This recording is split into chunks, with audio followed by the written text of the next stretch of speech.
আজকের এই সংবাদ সম্মেলন আমি আজকে 22 বছর ব্যবসা করি আলহামদুলিল্লাহ। এটা আসলে সত্যি কথা, ব্যবসায়ী হিসাবে বলতেছি আমরা এবং ব্যবসায়ী নেতৃত্ব হিসেবে বলতেছি এখানে শান্তিপূর্ণভাবে ব্যবসা করে দিয়েছি হাজি সাহেবের কারণে। হাজি সাহেব যতদিন থাকে আমরা শান্তিপূর্ণভাবে ব্যবসা করি। হাজি সাহেব থাকার কারণে আসার কারণে এখানে হাজি সাহেবের শত্রুতা হয়েছে। হাজি সাহেব আসার পর এখান থেকে সন্ত্রাস বলে গেছে, এখানে চাঁদাবাজি তো এটা বন্ধ হয়েছে। হাজি সাহেব আসার কারণে এখানে মাদকের ব্যবসা হইতো, মাদকের নেশার আড্ডাখানা হয়েছে এখানে এটা বন্ধ হয়ে গেছে। এটা হাজি সাহেব খুব কঠোর রাস্তা দমন করছে। এটা হাজি সাহেব আসার কারণে ব্যবসায়ীদেরকে ওই দিকের এদিকে দোদিকে মানুষ কিছু ডিস্টার্ব করতে ব্যবসায়ীদেরকে, এটাও বন্ধ হয়ে গেছে। এই জন্য এখানে হাজি সাহেবের উপরে কিছু শত্রুতা সৃষ্টি হয়েছে। এই কারণে আসলে যেটা সত্যি কথা, হাজি সাহেব আমি আজকেও এক দোকানের সাথে কথা বলছিলাম যে আজকে 22 বছর এক কাপ চা খাওয়াইতে পারিনি ওনারা আমরা।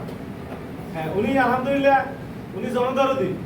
উনি যেটা আল্লাহ তাআলা আমি বলছি এটা অলৌকিকভাবে উনি বেঁচে গেছে। সন্ত্রাসী আক্রমণ থেকে উনি বাঁচায়, এটা খুবই অলৌকিক ঘটনা। আল্লাহ তাআলা ওনাকে হায়াত রাখছে।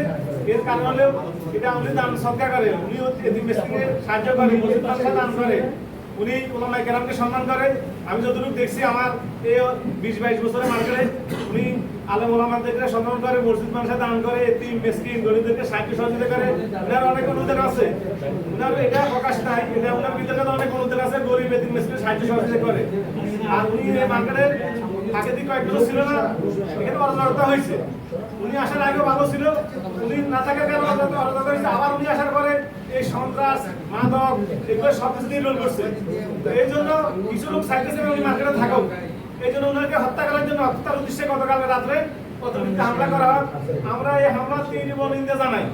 আমি সমস্ত ব্যবসায়ীর পক্ষ থেকে আমি তীব্র নিন্দা জানাই এবং প্রতিবাদ জানাই হামলার, এবং প্রশাসনের কাছে অনুরোধ জানাই আমাদের যারা এই সন্ত্রাসীদের থেকে এবং এই সন্ত্রাসীদের পিছনে যারা জড়িত, যারা এই সন্ত্রাসীদেরকে ইন্ধন দেয়, এটা পিছনে শেল্টার আছে নিচে কারো, এদেরকে যেন প্রশাসন ইচ্ছা করলে 24 ঘন্টার ভিতরে গ্রেফতার করতে পারে এবং কঠোর শাস্তি দান করে। আমার সংক্ষিপ্ত সময় কম আপনাদেরকে কষ্ট দিচ্ছি। আমার সংক্ষিপ্ত বক্তব্য শেষ করলাম। আসসালামু আলাইকুম ওয়া রাহমাতুল্লাহি ওয়া বারাকাতুহু।